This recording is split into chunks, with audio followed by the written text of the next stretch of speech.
Hi, everybody. Derek Sheridan from Rust Belt Basketball Coaches Network. As I was preparing volume 35 of our free weekly newsletter, In Ted's Honor, I received an email from a coach overseas, and he was asking questions, really good questions about leadership. Now, before I get going into this presentation, I am not an expert on anything, and most certainly not an expert on leadership. Now, leadership is a topic that I've really enjoyed studying over the years. When I was a head boys basketball coach, I read a lot about leadership. And now that I'm still teaching, leadership is still a vital part of my profession in my day to day operations for Maumee City Schools. So, leading students in my classroom is just, if not more important than leading a basketball team. So here we go. Here are my thoughts on Leadership 101, just the very basics of how I started my journey into leadership a long, long time ago. But the pictures you see are people who greatly helped me in my journey, in my continued journey of becoming the best leader I can be. The Bennett family really stood out to me when I was a young coach, and still as a older person now, um, they still do. One of the things I admired about the Bennett family was each of the Bennetts had a different style of leadership. There's Kathy Bennett to the far top left. She is Dick Bennett's daughter, and she was a Division I basketball coach for years.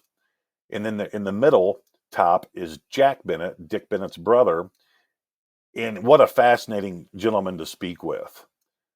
He has more insight on leadership than maybe any other basketball coach who I've spoken with. Then there's Dick, his brother, to the top far right. And of course, Dick Bennett. I always felt like we almost knew each other, that his leadership tactics and the things he wrote about leadership just made sense to me. It really dug in and I understood. And again, it really made sense to me. If you ever get a chance, read the book from the early 90s named A Season with Coach Dick Bennett. It is not an X's and O's book. It's a book about Coach Bennett's first season being the head men's basketball coach at the University of Wisconsin. And it is a fantastic read, highly recommended. And then Tony Bennett at the bottom left, I really respect him. He's gone his own way, so to speak. I know he relies heavily on his sister and his uncle Jack and his father Dick, but he's got a really fascinating approach to leadership. So anything you can get your hands on from any of those people or any of those coaches, I would strongly recommend it. Then there's Coach Knight. There's a tremendous amount of value coaches can learn from Coach Knight. And I'm not just talking about X and O's. Again, I'm talking about his version of leadership. And then there's Coach K at the bottom, right? And Coach K has forged a reputation, is arguably maybe the best leader in all of college athletics. So, step number one for me was finding your voice or finding my voice. Do you know who you are? Does your self efficacy match your personality? So, who you see yourself, does it match your personality? What are your capabilities? How do you perceive yourself in a leadership position? Is your self confidence in check? You've got to be confident in what you're doing. You've got to be comfortable in your own skin, and you've got to be honest with yourself. You've got to evaluate your strengths and weaknesses. Work really hard to make your strengths stronger and your weaknesses uh, get to the point where you're at least able to manage them. And that all stems from knowing who you are. Constantly working on those weaknesses, constantly working on your strengths, making your strengths even stronger. What's important to you? After reading, it was either the book I read from Coach Bennett or listening to him at a clinic in Angola, Indiana. Coach talked a lot about core values and non-negotiables, and it really made sense to me. So I sat down that evening and I wrote down what my core values are, what is important to me. And then my non-negotiables, things I'm willing to go to the wall for, things that are that important to me, things that I think are an extension of Derek Sheridan. How do you want to be perceived? And this is a tricky one because people, and me included, when I first heard this question in regards to leadership, is, well, I want to be me. But there is some importance in your perception. I'm not a huge perception person, and I don't see myself ever being one. But perception is important to your boss, your bosses, your community, the people you work with. How do you want to be perceived by your administrative team? Your immediate supervisors, in other words, the people who hired you. How do you want your assistant coaches to perceive you? Your players had better respect you. I know respect far outweighs like. The players of your parent or the players' parents, how do you want them to perceive you? How do you want the people in your community to perceive you? And those are things that you just need to sit down and hammer out. And again, it all goes back to you being true to yourself, you being you. What's your comfort zone? I think when you establish your comfort zone, then you have the ability, or then you can stretch that comfort zone out. And you've got to get out of your comfort zone. Everybody's got things they're really comfortable teaching, things they're really comfortable when it comes to leadership.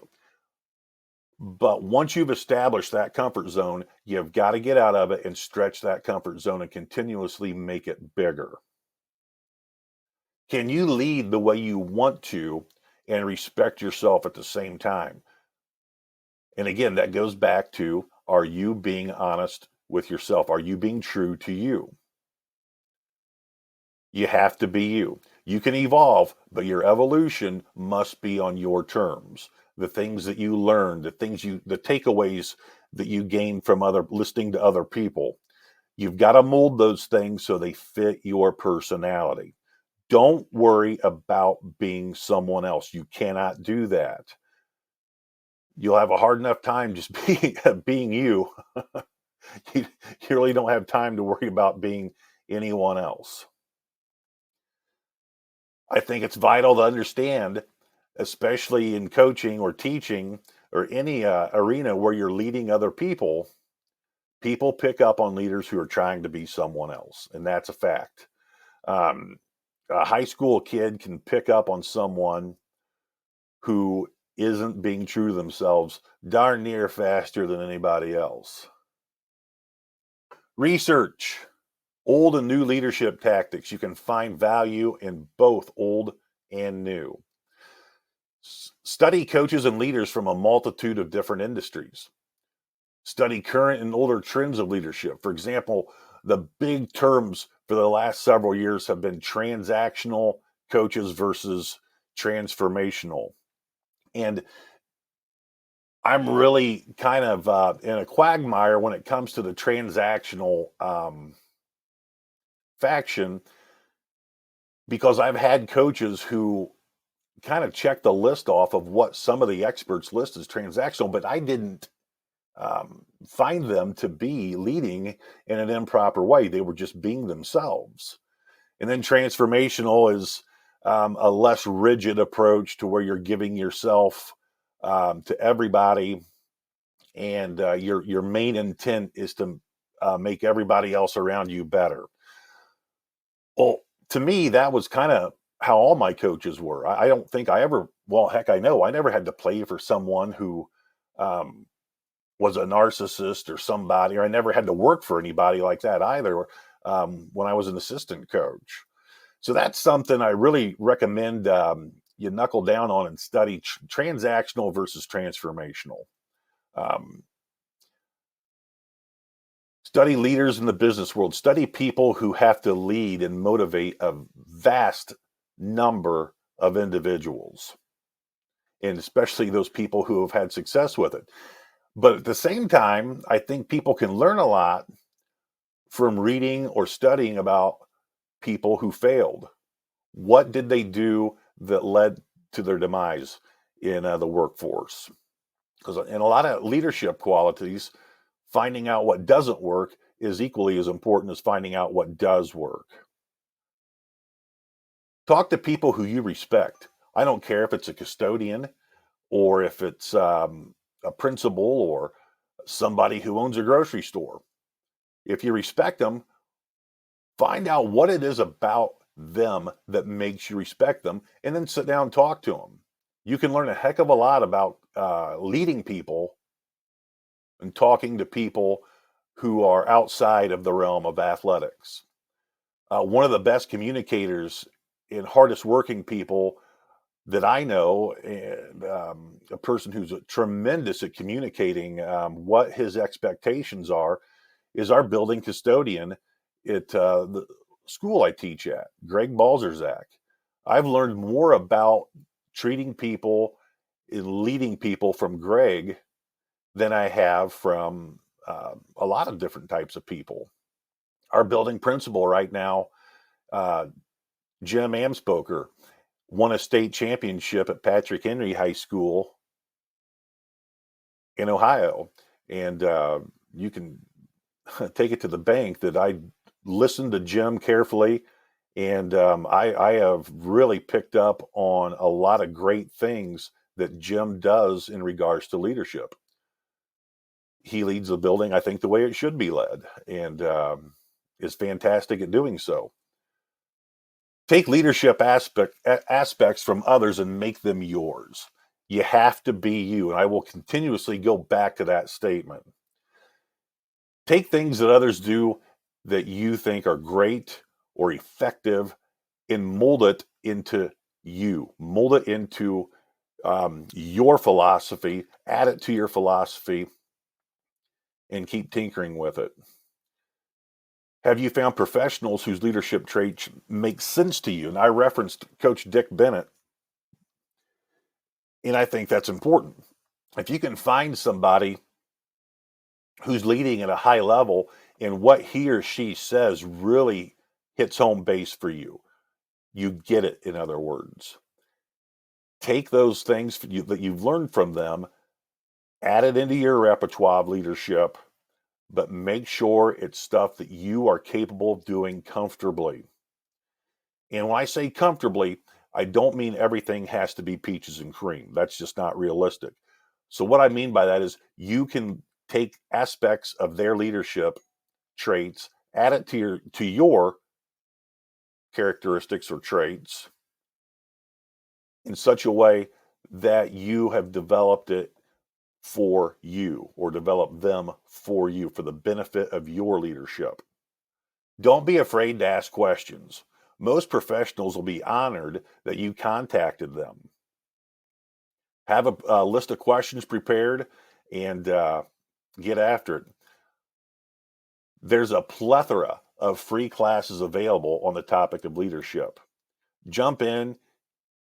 Most of them I think you'll find fascinating and you'll learn a lot. And if you need to be put in the right direction to access some of those, contact me and I'll help you out. Constant self-evaluation. And this is huge. I got a picture of one of my all-time favorite coaches, Don Meyer, here at the top right. And I think as far as leadership goes, there was hardly anybody better.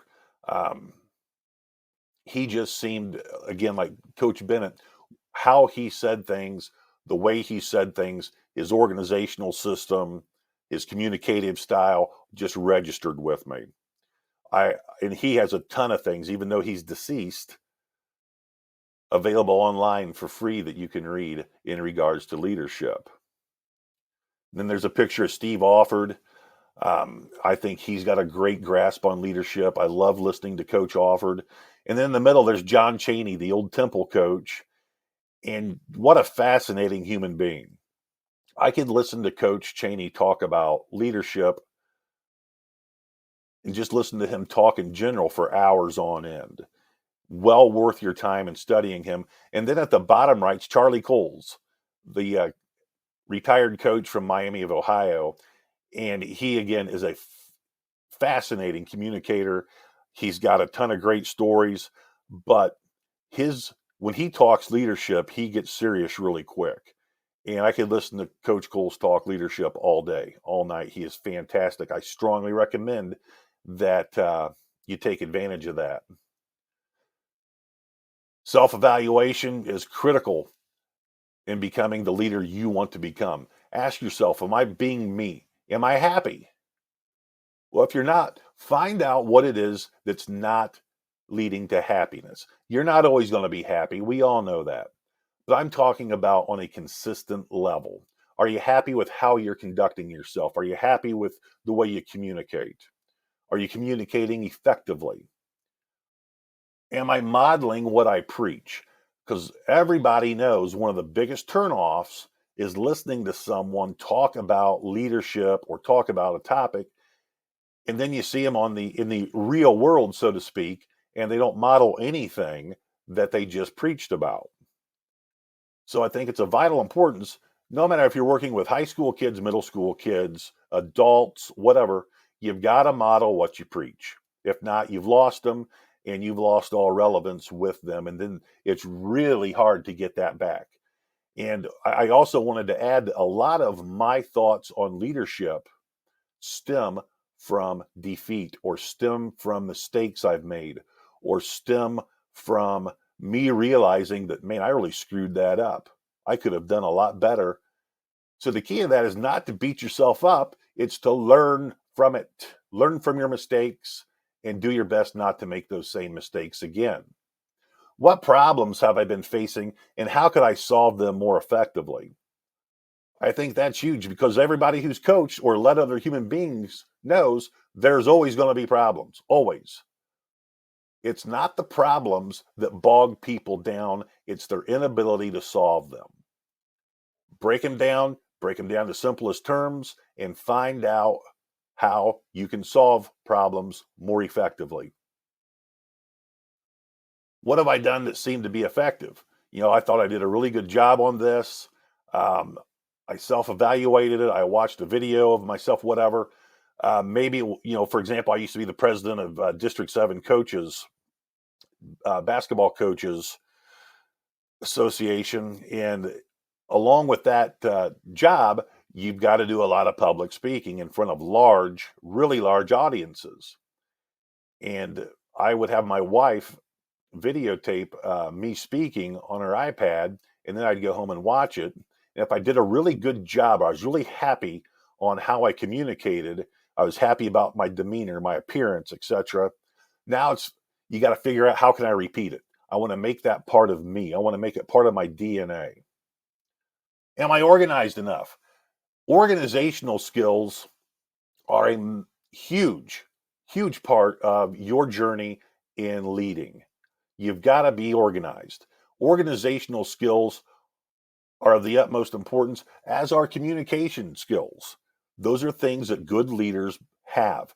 And if they're not strengths, they have people surrounding them who have those as strengths. And we'll talk a little bit more about that later.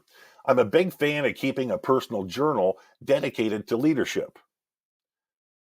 I was showing Chad Burt the last time. Chad's the head coach at Wauseon. I have an entire drawer full of mini notebooks that I've filled up over the years, just in regards of leadership, basic notes, stuff like that. And man, did that really help me. So I can't emphasize that enough to you. Keep a personal journal and reference it often. Really get into detail about your mistakes, and then find a better way to handle situations, a better way to talk, a better way to communicate, a better way to hold yourself, conduct yourself, whatever the problem may be. and then focus, after you've identified the problem, focus on how to solve it, how to become better. External evaluation is another huge part of being a good leader. I've got a picture of Bill Self, and then a picture of my old college coach, Coach Platt, who I love dearly, and I miss him every day. I miss Coach Platt. We lost him a couple years ago to cancer, but I really enjoy listening to Bill Self talk about leadership. I think he's one of the better communicators when it comes to how he leads. So, external evaluation, ask your immediate supervisor what he or she thinks about your leadership skills, about your performance. Listen to what they say versus focusing on your rebuttal, because odds are you're going to hear some critical feedback, which is good. Now, it's not so good at the time per se, but one of the things I find with a lot of people, more so the high school kids I've been in charge of, is when they hear things they don't necessarily want to hear, I can tell that they are focusing on their rebuttal or their comeback more so than they're focusing on what I'm saying to them.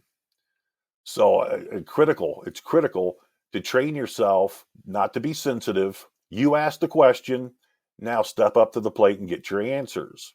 Listen to what they're saying versus what your rebuttal will be. Listen, listen, listen. Take notes. Listen. You can't listen too much. They want to help you. 80% of the people who I've been hired by, it was vitally important to them that I was successful. And that's a huge step in leadership.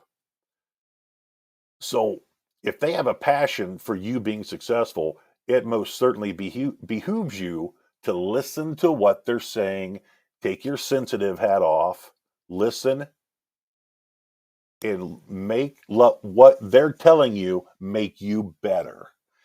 Ask your players how you're doing.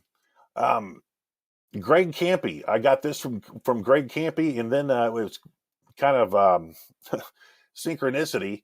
Uh, then a couple of days later, I ran into Steve Whitty, who's a legendary coach from the state of Indiana, Ben Davis High School, and he was talking about how he asked his players all the time how, and from their standpoint, he was doing leadership wise. What can I do better? Am I motivating you in a way that makes you want to improve? Do you understand the things that I say? I think especially the older we get, the more we have a tendency to use terms or revert back to statements or sayings that maybe our players don't know what they mean. So, and it's nothing we're doing intentionally, but it sure the heck doesn't hurt to ask, do you understand the things I'm saying to you? Do they make sense? And if they say no, coach, well, okay, tell me how I can reach you. What are some of the things I'm saying that don't make sense to you? And then through asking questions, you can find out. It's probably just a simple fix how you can communicate more effectively with them. Ask your assistant coaches what their thoughts are regarding the effectiveness of your leadership in leading them, in leading the team or the entire program. And always follow up, what can I do better? And again, if you ask that question, which is a great question, don't be sensitive. Listen to what they're saying. Take what they're saying and use that information to make yourself a better leader. The importance of mentorship. Having trustworthy mentors is an essential aspect of leadership. They've got to be people you trust. They've got to be people who you know that their mentoring of you is strictly to help you. It's not about them.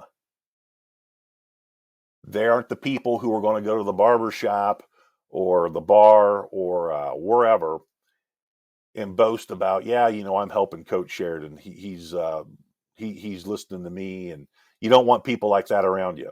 Quality mentors will not have that DNA. They won't do those things to you. So trust is a huge aspect. This is one of my favorite aspects of getting better is mentorship. And all the positions I've had through athletics over my career, I have found quality mentors to help me, people I can trust. Now, it's not people I met and then 15 minutes later, hey, you want to mentor me? No, people I got close with, people I respected. And when they had earned my trust and I had earned their trust, I would ask them, hey, I could use some help. I would really appreciate your mentorship. And once you open that door, you can expect a lot of good things to come from that. Have them evaluate your performances, your practice sessions, your games, your workouts, whatever it might be. But again, whenever there's an evaluation taking place, you are going to hear things that aren't easy to listen to. Even if it's something they're right, but it's still part of being a human being. Take your sensitive hat off, listen to what they're saying, and take it, what they've said, and let that help you to become better. One of the biggest factors of the coach and mentor relationship is your willingness to listen to them, even when they're critical of your leadership. Listen to them. That's why you asked for a mentor, so they can help you. Your mentor or mentors must know that you'll listen to them. If not, the relationship will dissolve and everybody involved is just spinning their wheels, wasting time. Listen to the mentors that you've entrusted in your care to help make you the best you can be. Always ask your mentors, how can I improve? Always. So at the bottom left, there's a picture of Coach Kroll, who was my longtime mentor for my years at Delta and Maumee. And then in the middle was Dean Foster, who was a ultra successful high school coach who we lost a couple years ago to cancer. And he was the head boys basketball coach at Penn High School in Indiana, northern Indiana by Mishawaka. And what a fascinating guy. He blocked off an entire day back when I was in my late 20s. And I drove over to Mishawaka, and I sat in his office, and then we went out and watched the football team work out. And I listened and took notes. And he had his grasp on his leadership abilities was fantastic. Great communicator, ultra organized. I highly recommend if you can find anything from Coach Foster, or reach out to the coaches in North Central Indiana who knew Dean and pick their brains. And that's something I could help you with if you were interested. In the top right, there's Coach Bill Axe, who was another mentor of mine here in Northwest Ohio. Coach Axe was a longtime boys basketball coach and a longtime athletic director. And Bill is one of the more cut and dry people I've ever met. Fantastic communicator, smart as a whip. When he was in the classroom, he was an English teacher. But I've learned so much from Bill and Dick. And then I failed to mention Coach Dennis Hobson, who's with Coach Kroll in the bottom left hand. And Dennis, the head coach at Lourdes, and he's a heck of a leader too. I could listen to Dennis talk about leadership all day.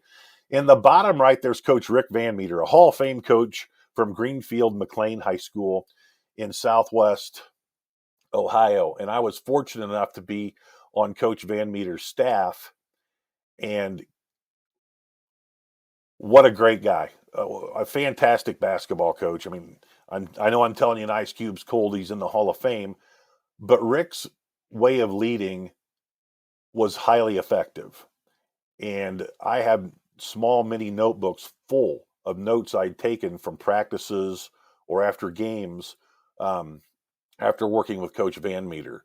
And Coach is still with us, thank God. If you'd like to reach out to him, contact me, and I'll get you guys connected. But a fantastic leader. Coach Van Meter sees things, and I wouldn't necessarily use the word optimistic. Real.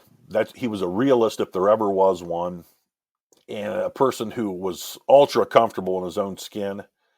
Great communicator with high school boys, but he knew what he wanted done.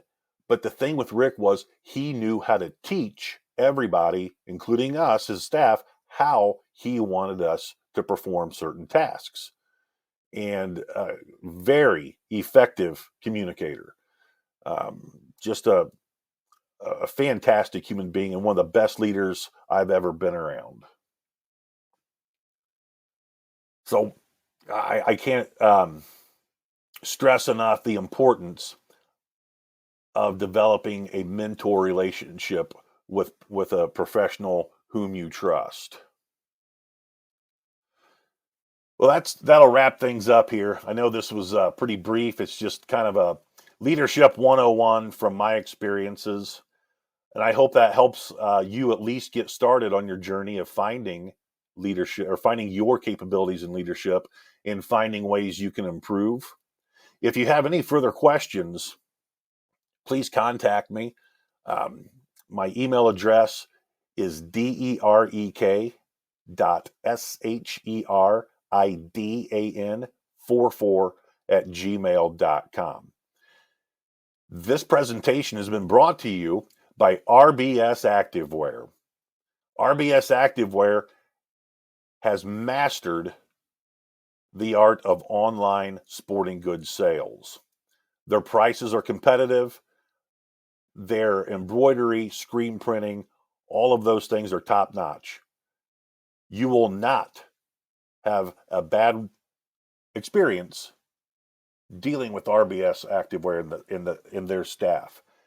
They are tremendous communicators, and out of all the years I dealt with sporting good companies, RBS checks, double checks, almost to the point it's ad nauseum to make sure they are creating your gear, whether it's your pullovers, your coaching shorts, t-shirts, polo shirts, whatnot, the way you want them. And that's something I really appreciate about RBS. Hey, that wraps things up. If you would like to be on our subscription list for our free weekly In Ted's Honor newsletter, shoot an email to me and I'll put you on the list. Hey, God bless, and I hope you learned something from this. And have a great rest of your week, folks.